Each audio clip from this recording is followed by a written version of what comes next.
Hello guys, आज मैं आपके लिए लेकर आया हूँ दैट्स माय बॉय यानी ये मेरा बच्चा है मूवी की कहानी को। तो कहानी की शुरुआत होती है एक स्कूल से, जहाँ पर हम एक बच्चे को देखते हैं जिसका नाम था डॉनी बर्गर, और वो सच में केएफसी के बर्गर की तरह ही मसालेदार है, क्योंकि इसको अपने क्लास के कोई भी लड़की के ऊपर इंटरेस्ट नहीं है, बल्कि क्लास के मैडम के ऊपर ज्यादा दिलचस्पी है। इसीलिए वो अपने साथ स्कूल में दो हवस भरी मूवी की टिकट लेकर आया है, जिसको वो अपने क्लास के टीचर के साथ देखना चाहता है। अब वो अपनी चूजे दोस्तों को लड़की पटाने के बारे में बता ही रहा था, तभी वहाँ पर एंट्री होती है इस मूवी की मेन किरदार की। हम मैरी नाम की एक टीचर को देखते हैं जो कि लचक लचक कर स्कूल आती है, जिसको देखकर उनमें से एक चूजा अपने हथियार को ढक लेता है, जबकि उसके हथियार का सेंसर अभी तक काम करना शुरू भी नहीं किया है। खैर, डॉनी उस टीचर को अपने साथ हवस भरी मूवी देखने के लिए कहता है, लेकिन मैरी उसके साथ जाने से मना कर देती है और कहती है कि वो उसकी टीचर है, ना कि उसकी गर्लफ्रेंड। इधर डॉनी को इस बात पर कोई भी फर्क नहीं पड़ता और वो अपने टीचर को ही गंदे गंदे इशारे करने लगता है, जिससे टीचर वहां से चली जाती है। इसके बाद अगले सीन में हम डॉनी को क्लास में देखते हैं, जहां पर वो क्लास में अकेला था।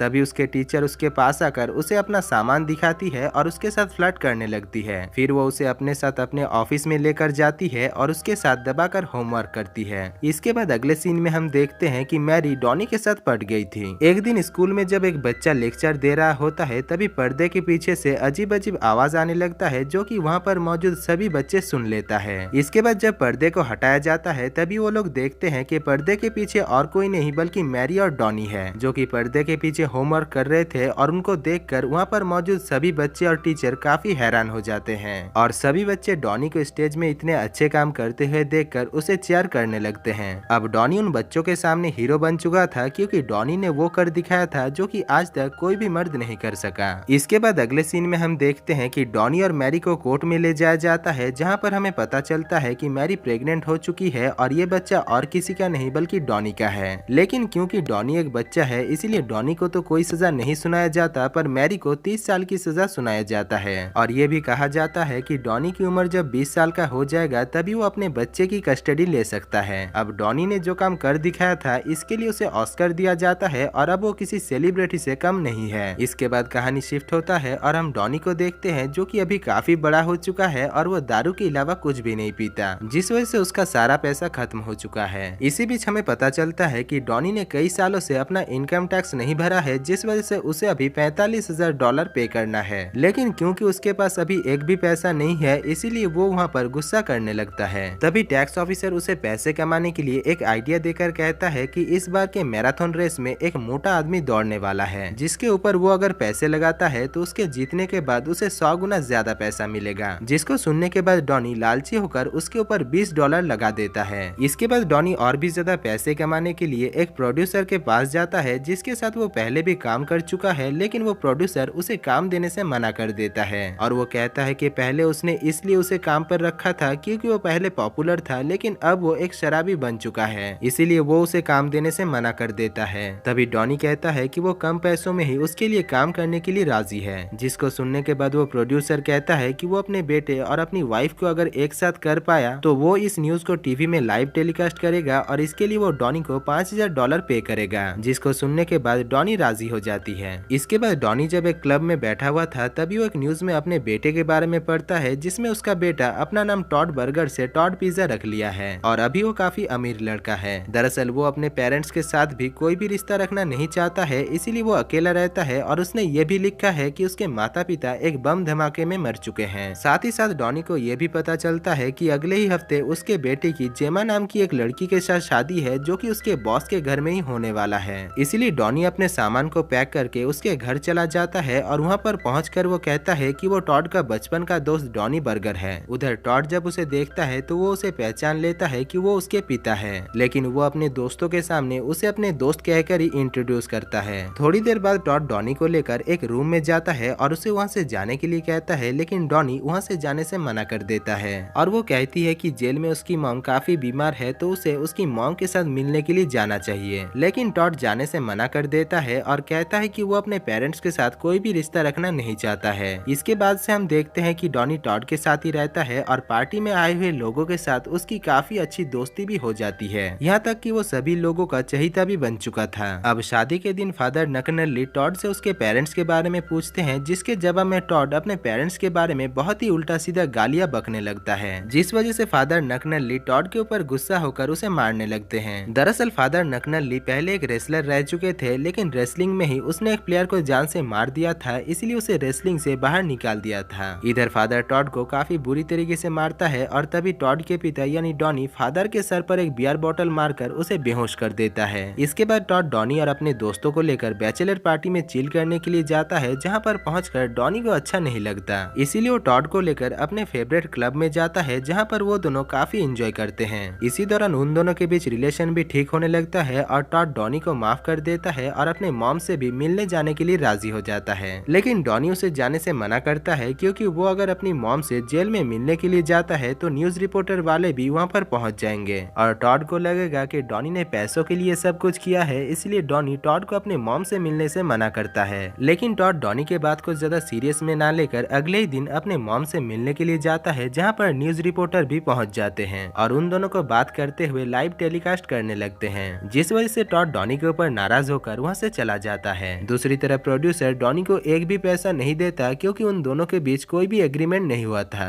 इसके बाद डॉनी जब घर आकर अपने सामान को पैक करने लगता है, तभी वो अपने बेटे की होने वाली वाइफ यानी जेमा पिज़्ज़ा को एक आदमी के साथ बात करते हुए सुन पाता है। दरअसल जेमा की टॉड के बॉस के साथ चक्कर चल रही थी, यानी टॉड के साथ वो चीट कर रही थी। अब ये सब कुछ जानने के बाद डॉनी टॉड को इसके बारे में बताता है, लेकिन टॉड को अपने पिता के ऊपर भरोसा नहीं होता। साथ ही साथ जेमा भी टॉड से डॉनी के बारे में बहुत ही उल्टा सीधा कह देती है, जिस वजह से टॉड डॉनी को वहाँ से जाने के लिए कहता है और डॉनी भी वहाँ से जाने लगता है। इसके बाद हम देखते हैं कि पार्टी खत्म होने के बाद डॉनी जेमा के ऊपर नजर रखने लगता है और उसको फॉलो करते हुए एक होटल रूम तक पहुंच जाता है, जहां पर पहुंचकर वो देखता है कि जेमा अपने भाई के साथ ही पलंग तोड़ रही थी, जिसको देखने के बाद डॉनी काफी परेशान हो जाता है और वो जेमा से इसके बारे में पूछता है, जिसके जवाब में जेमा कहती है कि वो और उसका भाई कभी कभी मजे के लिए ऐसे ही कसरत किया करते हैं और उसने ही टॉड के बॉस के साथ कसरत करके टॉड को प्रमोशन दिलाई है। अब क्योंकि डॉनी ने ये सब कुछ देख लिया है, इसीलिए जेमा डॉनी को $50,000 देने का लालच देकर उसे अपने बेटे से ये सब कुछ कहने से मना करता है और डॉनी भी पैसे के लालच में मान जाता है। इसके बाद डॉनी जब पैसे लेकर घर चला जाता है, तभी उसे महसूस होता है कि वो पैसों के बदले में अपने बेटे के साथ धोखा कर रहा है, इसीलिए जेमा और टॉड के शादी में जाता है और जेमा की सच्चाई सबके सामने बता देता है, जिस वजह से जेमा भी टॉड को सब कुछ सच सच बता देती है और टॉड उसके साथ शादी करने से मना कर देता है। इसके बाद टॉड सबके सामने ही डॉनी को पिता कहकर पुकारता है और उसे हक करता है। अब डॉनी और टॉड उस टैक्स ऑफिस के पास जाता है, जहां पर पहुंचकर वो टैक्स ऑफिसर कहता है कि अभी मैराथन रेस चल रहा है और डॉनी ने जिस मोटे आदमी के ऊपर $20 लगाया था, वो मोटा आदमी मैराथन रेस को जीत जाता है, जिससे डॉनी को काफी सारा पैसा मिलता है। और दोस्तों इसी के साथ ही ये मजेदार मूवी की कहानी खत्म हो जाती है। तो दोस्तों अगर आपको इस मूवी की कहानी और मेरा काम पसंद आया है तो वीडियो को दिल से एक लाइक कर देना और चैनल को सब्सक्राइब करके आपके भाई को जरूर सपोर्ट करना। बाकी मैं मिलता हूँ आपसे ऐसी कोई मजेदार मूवी की कहानी को लेकर, तब तक के लिए जय हिंद।